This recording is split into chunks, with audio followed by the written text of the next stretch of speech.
네, 직관적인 노트 아이디, 그 노트에 아이디를 붙인 직관적인 방법에 대해서 먼저 생각을 해보면 제텔카스텐과 같은 이, 이 짧게 노트를 하고 그 아이디어를 구분해서 관리하는 데 있어서는 노트에 구분자가 필요한데요. 이 구분자가 필요한 이유는 노트를 연결하기 위함이고, 어, 이 연결을 위해서 이제 아이디가 필요하게 되는 거죠.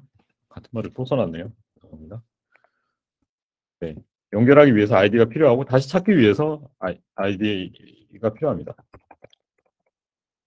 뭐책 같은 경우에는 인덱스 페이지를 가면은 이제 각 페이지 번호가 있으니까 거기로 가잖아요. 마치 그것처럼 페이지 번호처럼 노트도 이렇게 많이 쓰게 되면 그 노트를 빠르게 찾아갈 수 있는 번호가 필요하고 번호가 아니고 아이디가 필요하게 됩니다. 그래서 직관적인 방법은 세 가지가 있는데 하나는 그냥 일련 번호 매기는 거예요. 그 책에서의 그 페이지 번호랑 거의 같은 거죠. 그렇게 그냥 순서대로 해놓으면 어떤 장점이 있냐면 거의 다른 맥락은 없는데 내가 이런 순서로 노트를 해왔구나 하는 건 남겠죠. 근데 그것보다 조금 더 유의미하게 그 아이디에 형식을 넣는다고 하면 사샤가 했던 방식이 이렇게 연도 날짜 시간으로 그냥 이렇게 쓰는 거예요. 뭐 저는 이게 이 롬 리서치나 옵시디안 같은 이제 그 데일리 저널링을 지원하는 앱들을 써보신 분들은 알겠지만 어떤 날에 이 그 노트를 작성을 했다라고 하는 맥락은 상당히 유용합니다. 실제로. 그러니까 내가 그때 뭐 무슨 일을 하고 있었는데 그 와중에 어떤 아이디어를 얻어서 이걸 쓰게 됐구나 하는 게 순식간에 기억이 나거든요. 그래서 이런 방식도 어 그냥 일련 번호를 매기는 거에 비하면 상당한 맥락을 제공을 하게 되죠. 근데 우리들은 디지털에서 대부분 이제 이런 번호를 안 매깁니다. 번호를 매기기보다 노트 내용을 대변하는 텍스트 제목을 붙이는 방식으로 하시죠. 저도 그렇게 쭉 해왔었고요. 어, 그런데 이제 그러면은 이거를 이 방식이 최선이냐?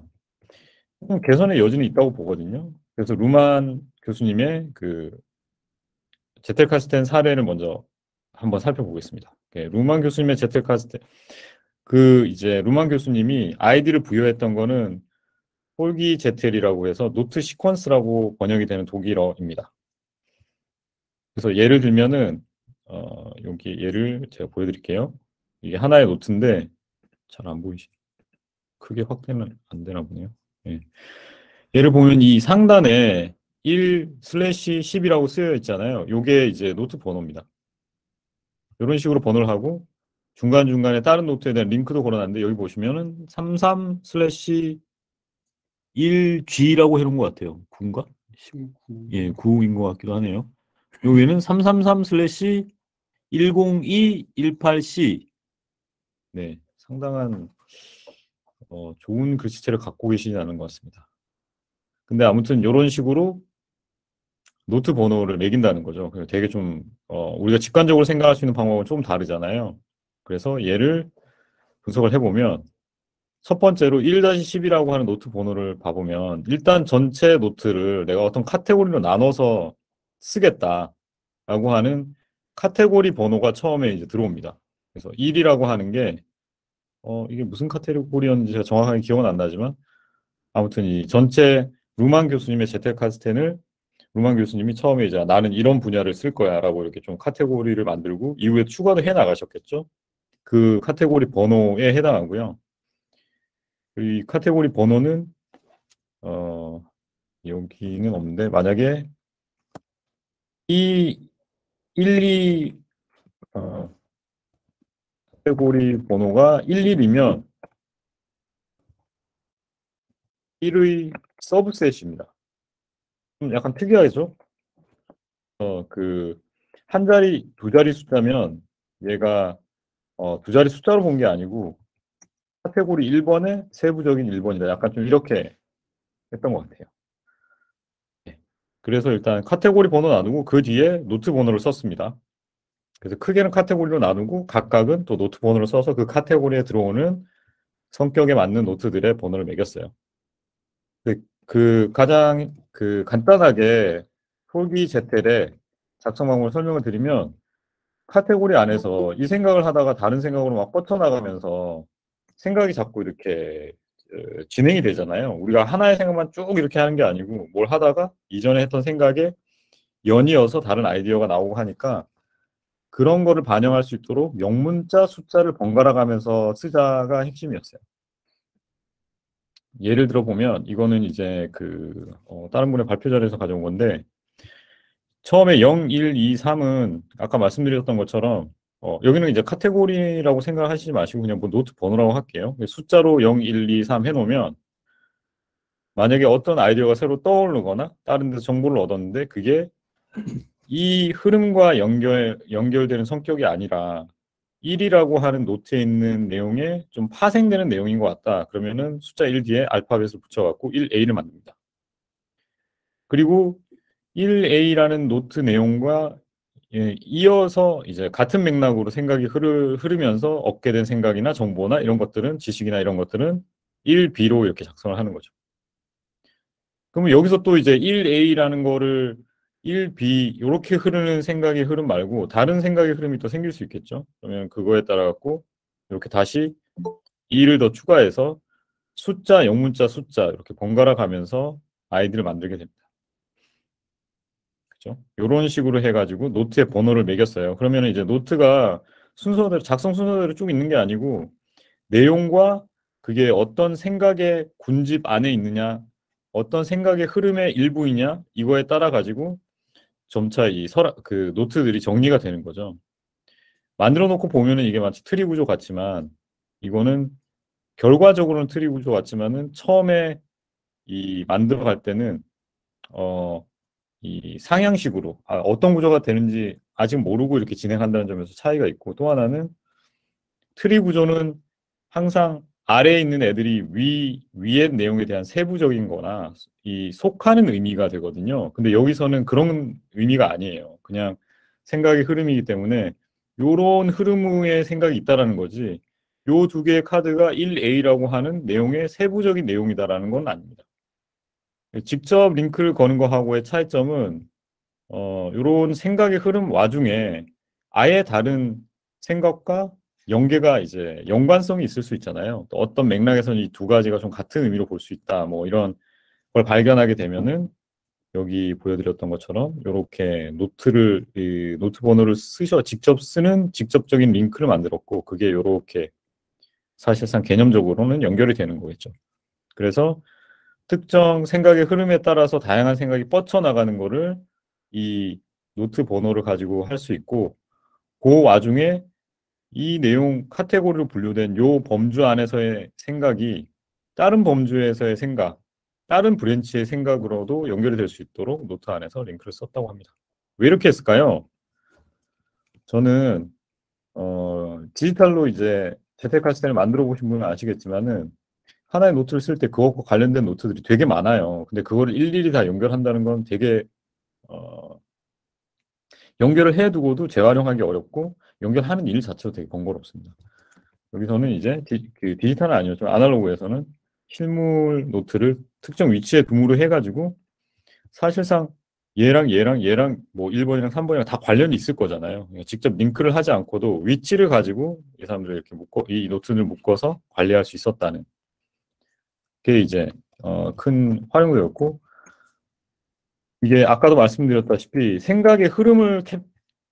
이 생각의 흐름을 잡아내는 노트 번호 매기는 방법이에요. 그래서 우리가 1년 번호로 그냥 쭉 매겼다 그러면 어떤 생각이 A라는 거에 관련된 생각이 쭉 나오다가 B라는 생각이 쭉 나오다가 또 A랑 관련된 생각이 나오게 되면 A를 다 몰아서 이렇게 볼 수는 없잖아요. 그거를 이런 알파벳과 숫자가 왔다 갔다 하는 이 ID 방식으로 해가지고 생각의 그 흐름, 발전되는 쭉 흐름을 하나로 묶어서 볼 수 있다. 이게 또 이제 장점이었습니다. 그리고 또 하나는 마지막으로는 노트를 볼 수밖에 없다. 우리가 써놓고 다시 안 보는데 이거를 하려 그러면은 여러분들이 다 듣자마자 되게 어려우실 거예요. 이거를 어떻게 이 얘랑 이 밑으로 내려가는 거랑 옆으로 빠져나가는 거 어떻게 구분을 하는 거지? 어쩔 때 새로운 알파벳이나 숫자를 다시 시작을 해야 되지? 이런 기준이 필요하게 되는데요. 그 기준에 대해서는 알려진 게 아무것도 없습니다. 실제로 이제 제텔카스텐 노트가 남아있는 것 외에는요. 근데 그건 저는 개인적으로는 크게 중요하다고 생각하지 않는 게, 그거를 고민하는 게 이 그 아이디 방식의 효과입니다. 그 고민을 하게 되면은 내 생각이 훨씬 정리가 많이 되죠. 네네. 제가 시간을 많이 까먹었네요. 그리고 이제 디지털 사례를 한번 보여드리겠습니다. 별로 이렇게 완성된 게 없어갖고 보시면 실망하실 수도 있는데, 디지털에서는 이렇게 다 하기가 힘들어서 제가 한 방법은 카테고리별로 카테고리를 이렇게 섹션으로 나눠서 하나의 노트에 준비를 해놨어요. 그죠? 그 밑에도 좀 있습니다. 근데 부끄러워서 다는 안 하고 좀 가져왔는데, 여기서 이제 저는 제텔카스텐이라고 하는 하나의 큰 노트에 써놨던 이 기존의 이제 노트들을 이렇게 일렬로 그냥 배열을 하고, 생각 생각의 흐름이 끊길 때 그냥 이렇게 스페이스를 둬놨어요. 지금 옵시디언을 쓰기 때문에 좀 요런 그 방식을 썼는데, 그래서 여기 지금 하이라이트 돼 있는 거는 제가 요쪽 요게 어떻게 보면 이게 인덱스 노트거든요. 그래서 요쪽에 대한 웃음 큐를 주기라고 하는 이 진입로 링크를 클릭하면은 여기로 가는 거예요. 그래서 이 옆에 근처에 이제 관련된 노트들이 있고, 그게 어떻게 흘러왔는지 볼 수 있고 하게 됩니다. 그래서 엘프 화가님의 무한 서랍장하고 되게 비슷하죠. 네.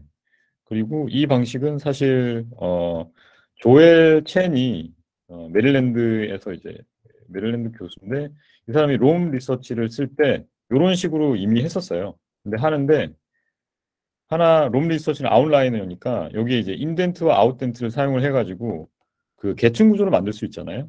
그래서 이렇게 브랜치가 나갈 때 1, 2, 3이라고 하는 게 여기서 이제 각각의 블락이 될 거고, 1, 2, 3에서 이렇게 파생돼 나가는 애들은 인덴트를 해가지고 거기다 또 썼어요. 그런 식으로 어, 노트를 관리할 수도 있습니다. 그래서 저는 로그시크로 가서 그렇게 하려고 생각을 하고 있습니다. 네, 더 좋은 방식에 대해서 계속 고민하고 있고요. 네. 제가 오늘 준비한 거는 여기까지입니다.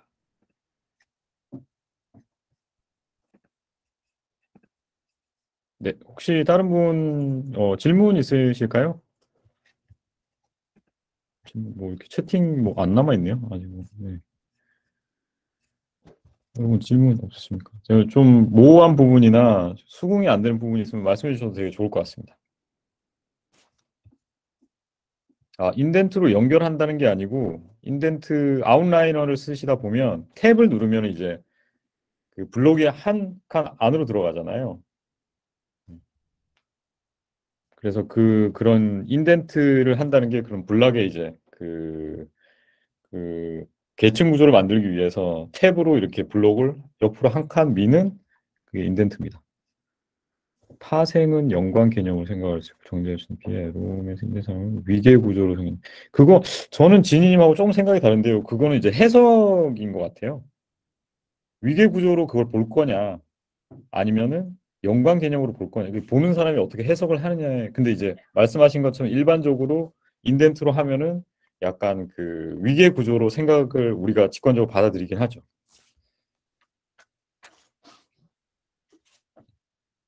네. 다른 분들은 어떠신가요? 넘어갈까요? 아닙니다. 자신의 생각만 쓰는 게 아니고 남의 생각도 자기 걸로 만들어서 이렇게 써요. 여기 보시면은 여러분들 다 독일어 잘 하시죠? 아이고, 화면이 안 커지네. 네, 여기 써놓은 거 보시면 아시겠죠? 이게 그러니까 남이 했던 말에 대해서도 자기가 다시 해석해서 쓰고 하는 거 다 포함됩니다. 자기만의 생각을 쓰는 건 아니고요.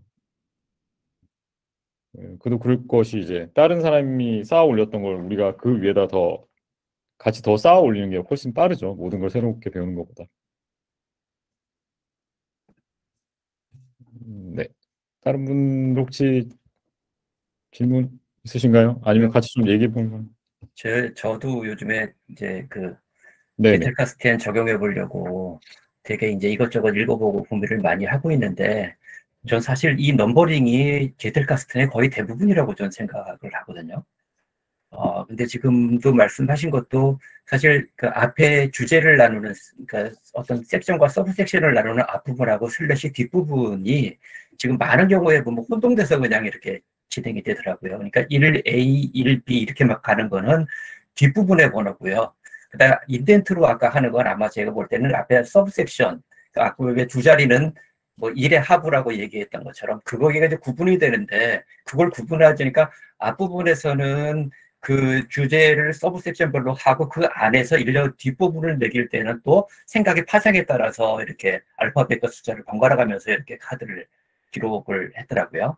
그러니까 이거를 근데 많은 경우에 보면 그냥 둘 중에 하나만 이렇게 띄어서 생각을 하는 것 같아서 저는 사실 이 번호를 루만식으로 매기는 게 제텔카스트의 가장 중요한 부분이라고 생각을 해서 저는 그걸 어떻게 지금 응용할까를 이제 고민을 하고 있거든요. 지금 읽어보면서.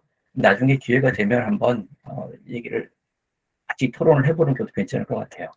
네, 좋을 것 같습니다.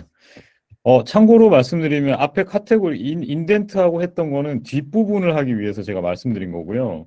이런 이제 그 알파 뉴메리칼, 폴지 제텔이라 불리는 요 인덱스를 할 때 이렇게 새로 파생될 때 인덴트를 하나 해서 쓰자.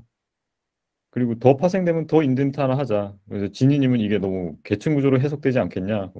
좀 그러지 근데 않은 방식으로 좀 보자. 뭐 이렇게 얘기 드린 거였습니다. 저는 사실 뭐 이게 인덴트로 하는 게 원래 루먼이 했던 방식하고 맞느냐도 한번 고민을 해봐야 될 것 같은 게요.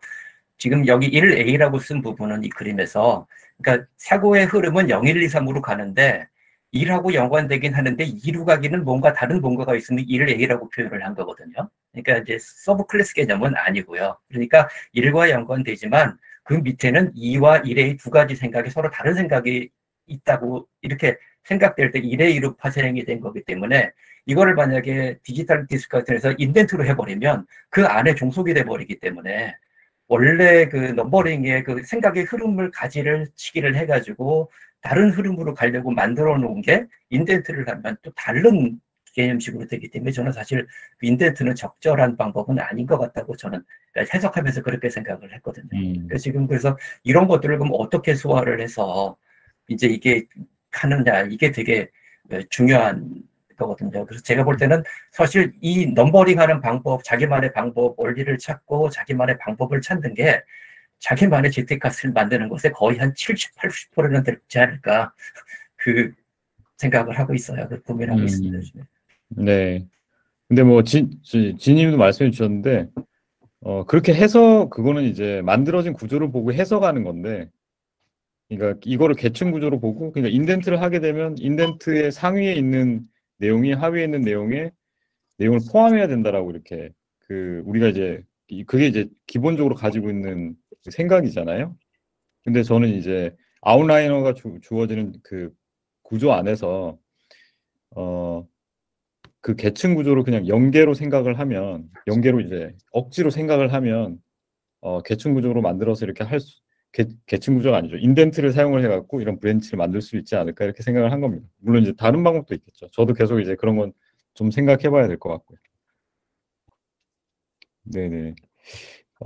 네, 그러면 저는 여기까지 하고 이제 동재님에게